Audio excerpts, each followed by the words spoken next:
What is up, all you real estate loving individuals? This is episode number 40 of the Real Estate Take, and I'm your host, Wendell Butler. This is your go-to podcast with tons of information regarding the current real estate market, where we get various real estate professionals' current take on different areas of real estate. Today's guest, we have Joao Macavilca. Starting in the corporate world, Joao worked his way up from a per diem driver to a national operations manager in the pharmacy industry, gaining valuable experience in operations and leadership. His real estate journey began after discovering Rich Dad, Poor Dad, which a lot of people have read, which is awesome, leading him to dive into the BRRRR strategy and property investing. Joao started with residential flips, learned through trial and error, and eventually scaled to commercial properties, including a 12-unit acquisition. To streamline his projects, he built a construction company from the ground up, securing commercial general contractor licenses across multiple states. This allowed him to optimize renovations, control costs, and improve efficiency in real estate development, which we talk about on here a lot, like vertical integration, which is super important. And today, Joao focuses on expanding his real estate portfolio, managing construction operations, and collaborating with like-minded investors to maximize opportunities in the industry. To date, he has done over 160 renovations, a combination of flips, BRRRRs, value-add apartments. And I think you just mentioned you just closed on what, an 100-something unit right now? Yep, 114. Another 114, so I had 114 to that bad boy. But yeah, let's welcome him in. How you doing, Joao? Good, man. Can't complain. Just hanging out one of the projects now and excited to be here. Yeah, I'm glad we got a hold of you. I know we had to reschedule a few times, but it gets busy when you start going into the renovation side of the deals. You got to make sure stuff's on time and things are moving. So thank you for finding time to come on. And I like to just usually start it out with just breaking down a little bit more about yourself. I know we read your bio, but we don't know the ins and outs of you. So just talk to us a little bit about you, who you are, where you came from, like your backstory, and what got you to do what you're doing today. So I was never a straight A student. Let's just put that out there. I was never into school, or not that I was slow or anything. I just didn't like school, wasn't the best at it. Couldn't get the best grades. It just didn't catch my attention. I wanted to make some money, got different jobs in so many different fields, and nothing really caught me out there. It was just trying to grow overall, and ended up working in the corporate world, worked my way up, decided I need to stick to one thing, whether I like it or not, work my way up, overtime, weekends, going above and beyond, not clocking in for it, just getting it done. And it did help me get promoted and move up and things like that, but it was never enough to have the life that I wanted, never enough to see the things I wanted to see. And using my parents as seeing their background of just work, because that's the way it's supposed to be, I wanted something different. So, I ended up moving to the Carolinas. It was either somewhere where cost of living was cheap, so North or South Carolina or Georgia were my options. Moved to South Carolina. I was working remote at that point, so my money was going further. And so I think I had like $10,000 max. And I said, I read that book. My accountant was the one that told me to read that book. I read it the first time, didn't make sense. Read it the second time, that's when it clicked for me. So I decided, I got this money, I can buy a duplex. Back then, I didn't know the area very well, so I bought in like an urban area, if you would. So it wasn't the best, but it wasn't the worst. But I did the renovations myself in one unit, fixed it all up. It took me quite some after hours, weekends, whatnot, but did that about month 10, 11 is when the other side opened up. So did that one as well, fixed it up. And I realized this property that I bought for, I think it was 109,000. Yeah, 109,000. I put maybe 10 into it, is now worth like 165, 170. So ended up waiting about 6 months, doing it again, buying another duplex in the same area, maybe like 2 miles down the road, did the same thing. And I was moving up slowly. Like every year I was trying to buy one property, which would have been fine for me at the time. Then I went to some real estate conferences, and that's when I was very introverted at that time. Couldn't talk to anybody, didn't want to talk to anybody. I sat in the back corner of the room, stick to myself. But there's a lot of extroverts there, and they forced conversations, talked to me, everything, met up with the people that do commercial, and just made friends. And they've either gone through things that I was going to go through one day, or helped me get rid of other things. And we ended up scaling up that way. And that was one of the first ways I was able to buy the first commercial building at 12 units. Awesome, man. Yeah, it goes to show like just persistency and just continuing to just do the same thing, like repeating yourself, even if it's like little steps at a time, like it gets you further and further along, especially in real estate and investing. So starting with a duplex and then buying another duplex and then getting your way up to like 12 unit and scaling from residential to commercial is awesome. And it's like a kind of process that I see with a lot of investors, starting with their own little house hack and then growing, which I think not a lot of people talk about. People just see on social media, people immediately buying apartment complexes, which it takes a little while to get to that point if you want to do it the kind of seasoned route. But if you want to jump right into it, I mean, you can for sure too. There's just so many different ways to invest in real estate, and that's what's cool about it, and so many different paths that you go. So like what you said that you started in residential, right? And then you got into commercial. Do you just mostly do commercial now, or do you do both? Do both pretty much. So the thing I think everyone should start residential just because it's more controllable than commercial, and you're going to learn a lot. HVAC, electric, plumbing, framing, you're going to learn a lot that you need to know residential wise. And then once you are comfortable with that, I'd go into commercial and and commercial became so much easier because of what I went through with residential. Yeah. So commercial, like we bought a 12 unit, we got a 4 unit, a 9 unit, now the 114. Once you finish 2 or 3 of them, they're all the same thing, copy and paste the whole way. But when you do the residential, you're going to run into more than just cosmetic. You're going to do framing, you're going to do structure, you're going to do roofs, siding, things you may not even do commercial wise, but getting that experience helped out so much in my career. So yeah, I think like starting residential, honestly, the smaller the deal, sometimes the smaller the deal, the more complicated it is, because you have to,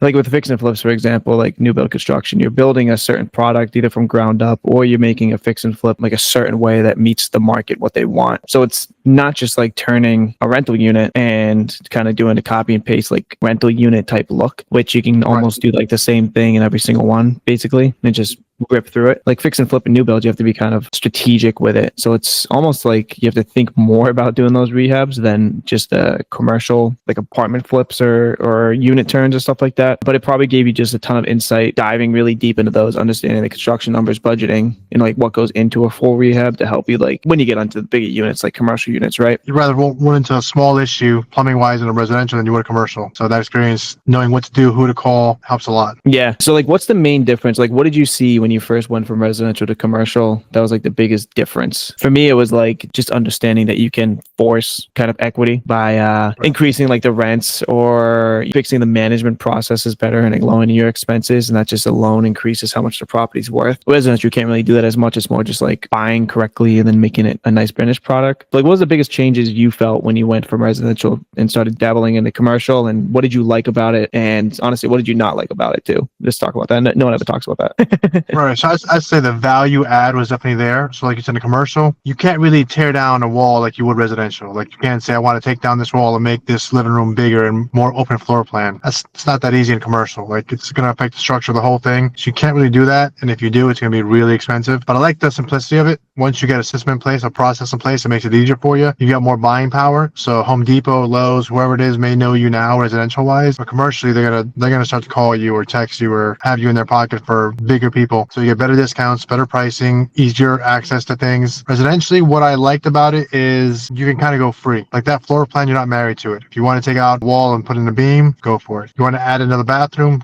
go for it. Like this, it's a lot easier to kind of run wild and make it meet the market demand. Commercially, you buy a 12 unit a complex, which I'm sitting out in front of right now, and they're 2 bed, 1.5 bath. Can't really make it a 2 bed, 2 bath without doing major renovations, major plumbing upgrades, and it may affect the neighbor or whatnot, everything. So it becomes more difficult. What was the second question you had? What are the things that you don't like about them? Because no one ever talks about that. What I don't like about it is just the process. I mean, commercially, it will take, if you think it's hard to get permits now residentially, it's so much more difficult commercial wise. You have a lot more people involved. It's not just the city. You'll have the environment team coming out. You'll have county inspectors coming out. It could be so many different things. It could be Section 8 coming out, just ADA compliance coming out, OSHA coming out. There's so many more people that can come out, but the return is a lot better. So once you build that rapport, the return is definitely a lot better overall.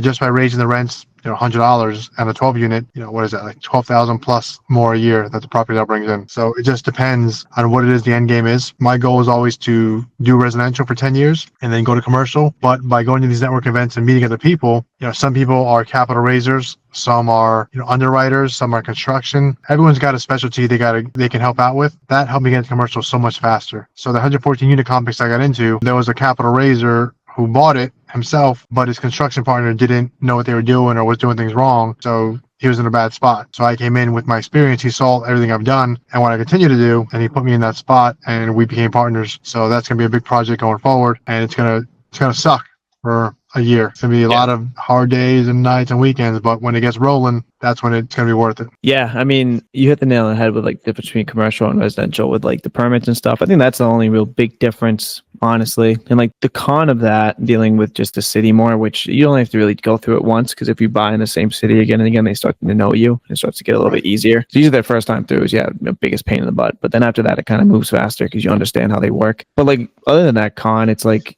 you're right. It's like the amount of value that you get from it and the amount that you can push the value from just doing management improvements or increasing the rents like $100 across the board. So like you said with your 12 unit, that's $1,200 a month, which is like an additional $14,000 or whatever a year, which is like an additional, if it's like a 6 cap rate, whatever, you just increase the property value by like $80,000 just by saying, hey, you got to pay $100 more, which is awesome, right? And you can't really do that in residential. But then you touched on, getting into the 114 unit and going to networking events. Like, what do you recommend for new investors or investors that want to like get into a new space? Like, what kind of mindset should they go into networking events, and how do they find them, and how did you find yours? And like, what did you, when you were going to that networking event, were you trying to find like opportunities like that, or did you just fall into it by talking to the right people? Talk a little bit about that, because network is huge. It's like one of the most important things to grow in real estate. Oh my God, yeah. So biggest thing is open mindset. Like we don't know everything. We always have room to learn and grow. There's always somebody in a spot we want to be in, but it's one of those, I don't know the exact saying, but it's if you're with 5 millionaires, you can be the 6. If you hang out around with 5 fishermen, you're going to be the 6. So put yourself in a room where you want to be, surround yourself with those that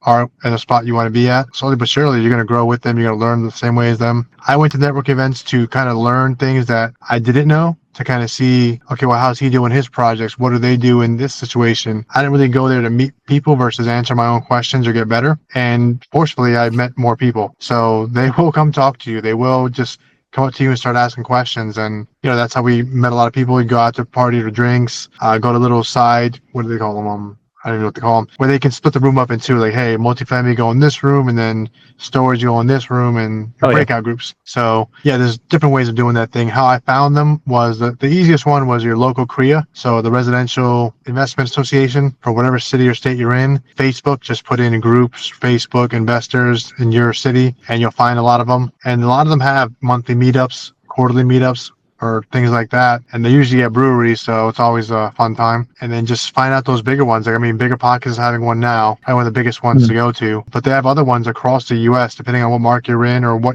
your niche is. They've got storage facilities, they've got car washes, laundromats, real estate in general, residential, commercial. So just finding things out. And a lot of people dabbled in more than one. Yeah. I've met investors that have commercial properties, but also have assisted living. I know some that have done laundromats and car washes that are now getting into residential. So it just depends on what it is you want to do. And we've got the internet at our hands. So if you want something out there, you can find it pretty simple. Yeah. People complain about the internet and being like too much going on, but it also allows you to move faster in business. And there's a lot of free education out there, like on YouTube and stuff, right? And you can easily find a lot of networking events on the internet too. Like meetup.com is a big one. If you literally go on meetup.com and just type in like real estate networking, I bet you 5 or 6 will pop up within like 10-mile radius of you. So everybody get out there and network, because things happen when you talk to people.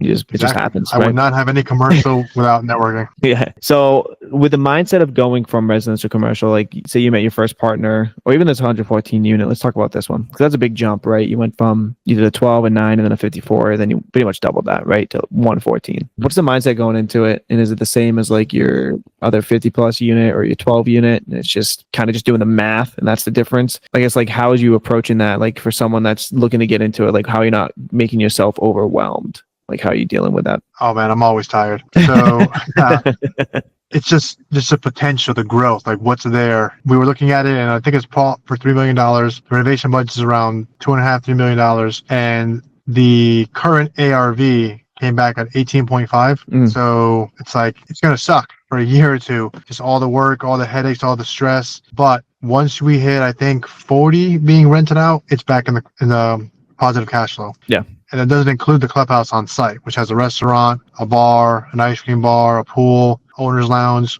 So that's going to increase overall. It's just that freedom. When I did my first residentials, my first duplexes, that gave me enough during the refis and everything and the cash outs to take my family on vacation, to purchase a boat, do things and travel. Like in the last 3 years, I've been to Thailand, Europe, Greece, Italy, Peru, forget where. I've been able to travel. Yeah. That's all been possible through real estate. My regular job, 9 to 5, maybe I can take one vacation a year to Florida or somewhere locally. Real estate was able to get me more of what I wanted, got a nice house and get things like that. So commercially is going to get it more. Real estate, you get a property and flip it in 6 months, maybe less. You BRRRR it in 4 months, maybe less. Commercial is not going to be that quick. It's going to be like a year plus, maybe 2–3 years, depending what the exit plan is. But the return will be a lot better, a lot bigger, and you're just going to keep growing up. Same as Monopoly. You can buy all the houses you want, but the goal is to get that hotel, that red one. So I've been able to do what I want. I wouldn't say I have the freedom that I'm looking for, but my goal is to be able to, what's today? Wednesday? No, it's Tuesday. Yeah, my goal is Thursday. If I want, I can just say, you know what? It's going to take off the next week or two and just go to Mexico, just for the hell of it. I don't have to check the bank account. I don't have to call this person to request off or PTO. Yep. I'm just going to go because I can, because the life you've been able to build was there. The support system you got, the processes you got, you're going to get handled, and just relax and enjoy life. I mean, I don't think we were put on here to work for someone 9 to 5 and ask permission to take a vacation or to do whatever. We've got to enjoy life and be able to do what we want. Our parents busted our ass to get us where we are today. We've got to keep moving that forward. Yeah. I think that's one of the most important things is your why when you get into real estate investing or business, running a business or owning a business, or just trying to find your way to that freedom that you're talking about, like away from like a 9 to 5, which some people love the 9 to 5, and that's awesome. Like we need people like that, and we need people that have that type of mindset. Me, myself as well. Like I don't know, I can't do a 9 to 5 for some reason. I call myself, I'm such a psychologically unemployable. Yeah. Every time I get a job, I'm like, how do I get out of this job? Right. So, but yeah, you need to have a strong why, because it gets hard and it gets tough, and you have to have patience. It doesn't happen overnight, right? So you're talking about your why there is like freedom. I like to dive back into that a little bit more too. Like, what do you consider freedom? Is it, like you said, is it just kind of being able to just go do whatever you want, whenever you want, and have your business run itself? Like, what's your end goal, and what are you striving to get there? Like, and like, what's your timeline, I guess? Yeah.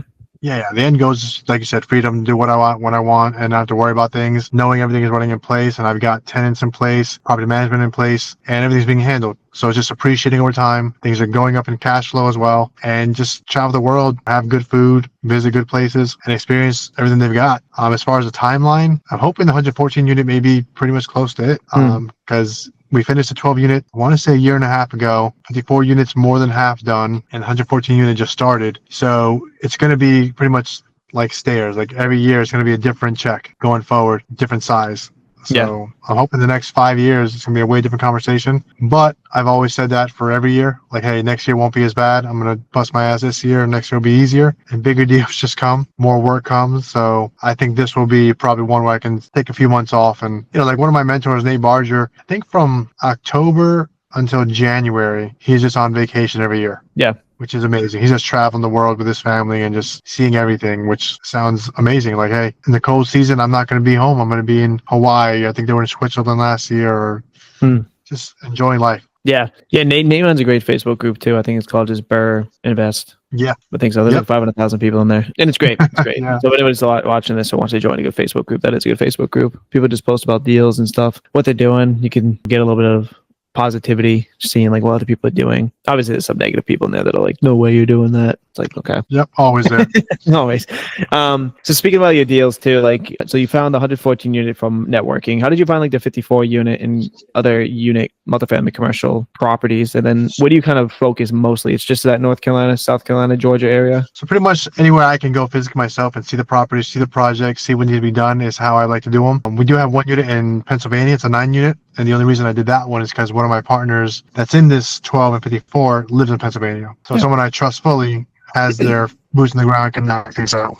How we found the 54 unit was through networking. So one of our partners has a house they were constructing like literally across the street from this 12 unit, and they saw a rundown little building for sale. Yep. Called the number just to see what they wanted for it. And then 6 months later, didn't move, called it again. And I was just happened to be here on site, and they came down to visit, and we asked, is there anything else for sale? Yeah, we got a 54 unit. And, you know, went to go see it. It was a diamond in the rough. It was cash flowing from day one. It was, I think the average rent was $575. Yeah. And right now the rents are to $12.99 after we renovate them. So the cash flow has been great. And just without making that call, even if you can't afford it, if you find a good deal and it makes sense and it pencils out, you'll find people to help back you up and go in with you. Yeah. So don't be afraid to call. Don't be afraid of the deal. If it makes sense, it makes sense to somebody. So, you know, people can wholesale it. So there's always an option. Yeah, tons of ways to make money in real estate. Like as long as you find the deal, there's many opportunities to either find money to do it yourself, or you can even wholesale it. You can bring it to someone that loves doing those deals. They'll probably cut you a piece of the pie. Like everybody's trying to help each other out in real estate mostly. So that's awesome. And again, it's just networking, right? Like you found a lot of your deals from mostly networking.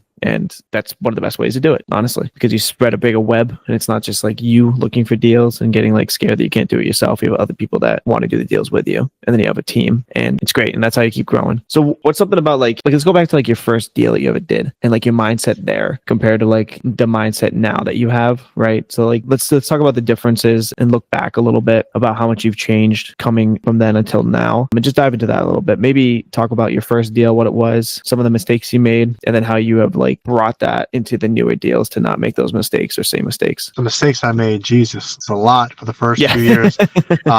I wanted to do all the painting myself. I want to do all the patching myself, flooring, all the construction basically. I want to do myself because I know how to do it. But I'm going to be slower than tradesmen that have been doing it for years. So doing all the work myself was definitely a big error because my things may not be as plumb or my painting may not be as crisp as a painter. I didn't like changing cabinets, so I would just paint over them. Nowadays, if the cabinets are fine, you can just change the doors, make them updated, change the handles, things like that. I think the first deal, I tried to do that. I don't know what it's called. It's like that sticky countertop. You kind of change the face of it, but it's still the original countertop laminate. Oh, yeah. And it just ended up biting me the ass. Like it's every 5 months and needed new, or stick was coming out, it was residuing, or it was wrinkled. So just spend the money up front and get a granite countertop put in. It'll last for years. Appliances, make sure the more stuff you update and make them new, the less headache, the less calls you're going to get. And it just depends on your time. Is it really worth your time of, hey, I'm going to save $600 on a stove. This one will last me another year or two. It's just not worth your time. Just get it fixed, have a good tenant in place somewhere that someone can live and not have that headache. Another mistake I made was trying to do like traditional lending. So getting my credit check, having this much reserves in the bank and showing it was just a lot to go through. Yeah. And they wanted 20% down. There's hard money lenders out there, private money lenders out there. There's investment friendly banks out there that require less. And as you keep getting experience and growing, they're going to require less and less of you. So I think today, if I use a standard bank, it's 10% down and they cover the construction costs as well. Our money lenders or private money lenders are 10% or more, not too much more, but usually 10%. They'll cover all of it. The EMD, the purchase price, the construction costs, it's just 10%. So the faster you're in, the faster you're out, makes more sense to everybody. Credit checks, no nothing. So that helped me a lot. Hiring the wrong subcontractors. So just because I don't want to do the work, it doesn't mean you just hire whoever on Facebook or whatnot. You got to make sure they know what they're doing. Otherwise, it'll cost you more for somebody else to come and fix it. And there's many things. Like if you get someone to do a floor and they finish halfway, somebody can finish it, but if they don't know what the floor was done before them, they're not going to take responsibility or credit for what's done. They're going to take it apart and redo it to make sure it's done the right way. So now you're paying demo costs plus reinstalling costs. It's going to cost you more. Spend a little bit more money up front, get it done right the first time and not have to worry about it long term. Yeah. I mean, it seems like a lot of what you learned was like not to just kind of learn how to delegate, right? Like you got to learn how to like properly delegate and build systems, which I think a lot of people, that's how they usually start. They want to do everything themselves. And they're like, how do I scale though? I can't be everywhere at once. So then you have to trust that other people can do what you want to do. And the way that I look at it is like, as long as someone's doing 80% of what you could do yourself, it's a pretty big win. Honestly, you could probably scale pretty damn good doing it that way. No one's ever going to be as perfect as what you think is perfect because that's just how it is, right? And you have to be okay with that, and you have to almost release a little bit of that grip on like your properties and business a little bit to be able to scale. Otherwise, you'll just get stuck, kind of doing it yourself and get burnt out pretty fast. I feel. Cool. So I always like to end these podcasts with just 3 quick questions for you because I know you're busy and you got to get back home. So the first one I do, and which you already kind of touched on, but let's just single it to one thing. And like, what would be your best piece of advice to like any investor that's wanting to get started or even wanting to make like the leap from residential to commercial? Like, what's that one piece of advice you just give? Network. Just go out there, network, find those places. Even if you're nervous or scared, just have a conversation. Everyone's going to talk to you. There's no one that's going to just turn their back to you, like go ask questions or hang out, and everyone's here to grow. Love that. Yeah, everybody that's on the networking event, they want to help each other. So people go to network to help each other. So if you go there and you're scared, it's fine. Just talk to someone and they'll end up trying to help you.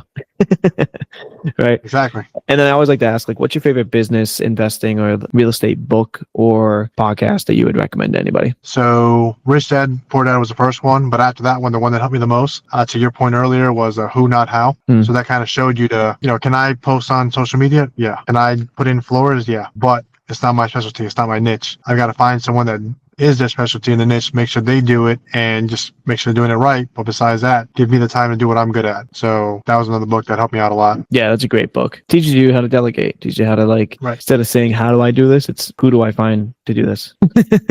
Exactly. Cool. And then I like to just leave the floor to you at the end. Just tell the audience like how they could get in contact with you with your social media handle, maybe meetups that you run or attend, charity events, business links. Just the floor is yours. Gotcha. So I pretty much go to a lot of Nate Barger or Mike Keeley's events. They're in Cincinnati, Ohio. They're the ones that first got me started and expanding and everything. I visit local events when I get a chance, especially if it's a brewery. My Instagram is my first name, Joao, then MAC_STF. It's just videos of progress, upcoming projects, things going on. And yeah, that's probably the easiest way to reach out to me. Just send a message, schedule a call, whatever you want to do. I'm always happy to help. Just you know how to help. So what is it? A closed mouth doesn't get fed. So Yeah. just reach out.